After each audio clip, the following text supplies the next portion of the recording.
Halo, Assalamualaikum. Kita kembali lagi bertemu di segmen Tanya Jawab seputar Bansos. Nah, sebelumnya terima kasih banyak yang sudah bertanya di video saya sebelumnya mengenai bagaimana caranya untuk bisa masuk terdaftar di Data Terpadu Kesejahteraan Sosial atau DTKS. Karena seperti yang kita tahu, sekarang ini apabila kita mau mendapatkan Bansos seperti bantuan PKH atau BPNT atau BST atau bantuan sosial lainnya, nama orang tersebut harus terdata terlebih dahulu di Data Terpadu Kesejahteraan Sosial atau yang biasa disebut dengan DTKS. Nah, sebelum saya menjelaskan caranya bagaimana untuk mendaftar DTKS, sebelumnya yang baru bergabung, saya minta waktunya dulu untuk klik subscribe-nya dan tulis komentarnya di bawah video ini juga apabila ada pertanyaan mengenai Bansos. Dan share video ini ke sosial medianya Bapak Ibu semua agar teman-teman yang lain juga bisa mengetahui mengenai info Bansos tersebut. Baiklah, langsung saja bagaimana caranya untuk mendaftar DTKS. Jadi, berdasarkan Undang-Undang Nomor 13 Tahun 2011, bagian kedua pasal 9 ayat 1 sampai dengan 5 mengenai penanganan fakir miskin, di mana di sana menjelaskan bahwa seorang fakir miskin yang belum terdata dapat secara aktif untuk mendaftarkan diri kepada lurah atau kepala desa atau nama yang sejenisnya yang ada di daerah tersebut. Kemudian kepala keluarga yang terdaftar sebagai fakir miskin, datanya wajib untuk direkap oleh desa atau kelurahan setempat, kemudian dilaporkan kepada kelurahan, lalu ke bupati, ke dinas sosial, lalu kemudian dilanjutkan ke Kementerian Sosial. Nah, sekarang bagaimana caranya untuk masuk ke DTKS? Jadi, Bapak Ibu yang mau mendaftar, yang merasa dirinya layak bantu tapi belum terdata di Data Terpadu Kesejahteraan Sosial, silakan Bapak Ibu datang ke kantor kelurahan atau desa setempat di tempat Bapak Ibu tinggal dengan membawa data diri seperti KTP dan juga kartu keluarga. Namun perlu Bapak Ibu semuanya ketahui bahwa tingkat desa atau kelurahan tersebut mereka memiliki standar masyarakat yang layak bantu dan juga yang tidak layak bantu.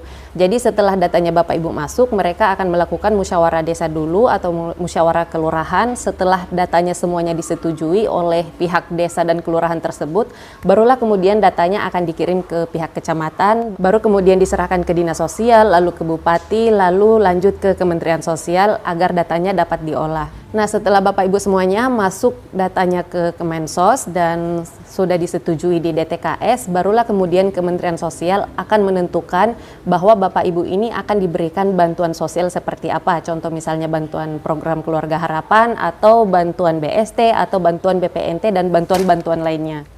Lalu apa gunanya harus terdaftar di DTKS atau Data Terpadu Kesejahteraan Sosial? Jadi kembali lagi berdasarkan Undang-Undang Nomor 13 Tahun 2011 tentang penanganan fakir miskin. Di sana menjelaskan bahwa program pemberdayaan dan bantuan sosial harus mengacu pada data terpadu yang dikelola oleh Kementerian Sosial atau biasa disebut dengan Data Terpadu Kesejahteraan Sosial atau DTKS.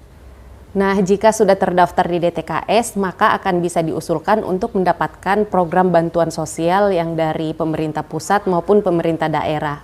Lalu jika sudah masuk di DTKS, apakah akan otomatis mendapatkan Bansos BPNT atau Bansos PKH? Jadi itu tidak otomatis ya Bapak Ibu, karena setiap program bantuan sosial itu memiliki syarat dan mekanismenya masing-masing yang sudah ditentukan oleh si penyelenggara program tersebut dan tentunya yang sudah disesuaikan dengan variabel yang dibutuhkan di dalam DTKS tersebut dan juga dibatasi oleh kuota dari Kementerian Sosial atau sesuai dengan anggaran pemerintah pusat maupun daerah.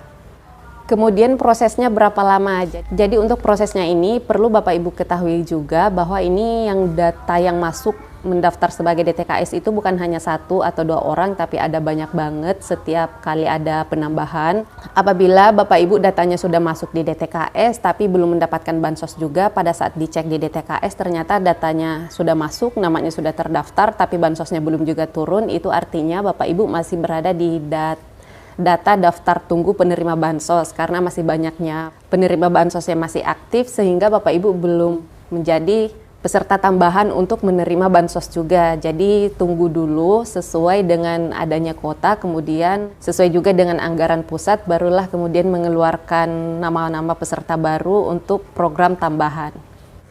Itulah sebabnya kenapa saya selalu memberikan motivasi kepada orang-orang yang masih menerima bansos tapi ternyata ekonominya sudah lumayan gitu, agar bisa mengundurkan diri sebagai penerima bansos. Karena jika dia mengundurkan diri sebagai penerima bansos, otomatis anggaran dipusatkan akan lebih banyak lagi, sehingga membuka peluang untuk memberi kesempatan kepada peserta-peserta baru yang belum pernah merasakan bansos sama sekali bisa mendapatkan bansos juga. Karena biasanya pemerintah pusat akan menambahkan atau mengeluarkan kuota tambahan sebagai penerima bansos yang baru ketika kuotanya sudah ada dan juga anggarannya sudah ada. Tapi apabila anggaran masih digunakan untuk membayar peserta bansos yang masih aktif, sedangkan yang aktif ini masih sebenarnya sudah banyak yang mampu secara ekonomi tapi terdata masih aktif sebagai penerima bansos, maka anggarannya masih digunakan kepada mereka. Jadi buat Bapak Ibu yang merasa saat ini sudah merasa cukup mampu secara ekonomi, ayolah mengundurkan diri sebagai penerima bansos agar masyarakat yang lainnya yang belum pernah merasakan bansos dari pemerintah juga, atau mungkin ekonominya lebih di bawah Bapak Ibu. Jika Bapak Ibu mengundurkan diri sebagai penerima bansos, maka akan membuka peluang besar kepada mereka yang lebih membutuhkan untuk mendapatkan bansos juga. Data BPS Maret 2021 menunjukkan bahwa angka kemiskinan di Indonesia sebesar 27,5 juta orang. Dalam upaya mengentaskan kemiskinan, pemerintah memiliki bermacam program bantuan sosial. Program Keluarga Harapan atau PKH adalah salah satunya. PKH merupakan program Conditional Cash Transfer atau pemberian uang tunai melalui ATM. Tujuannya adalah agar penerima manfaat dapat memenuhi kebutuhan dasar seperti pangan, pendidikan, dan kesehatan. Ada syarat khusus penerima PKH, yaitu keluarga yang memiliki anak balita, ada ibu hamil, anak sekolah, penyandang disabilitas, lansia, dan ketua kelompoknya harus perempuan. Penerima PKH di tahun 2021 berjumlah 10 juta KPM atau sekitar 40 juta orang. Penanggung jawab PKH adalah Kementerian Sosial. Sementara dalam implementasinya, ada kementerian dan lembaga lain yang mendukung, Pemda, LSM, dan pemangku kepentingan lain. Baiklah, sampai di sini dulu video saya kali ini. Semoga informasi ini bermanfaat dan sekali lagi tolong di-share video ini ke sosial medianya Bapak Ibu semua agar masyarakat yang lain juga bisa mengetahui info ini. Dan bagi yang ingin bertanya seputar bansos bisa langsung tulis komentarnya di bawah video juga. Next video akan saya jawab pertanyaannya dan saya buatkan video seperti ini juga. Oke, sampai ketemu lagi dan saya di video selanjutnya. Assalamualaikum.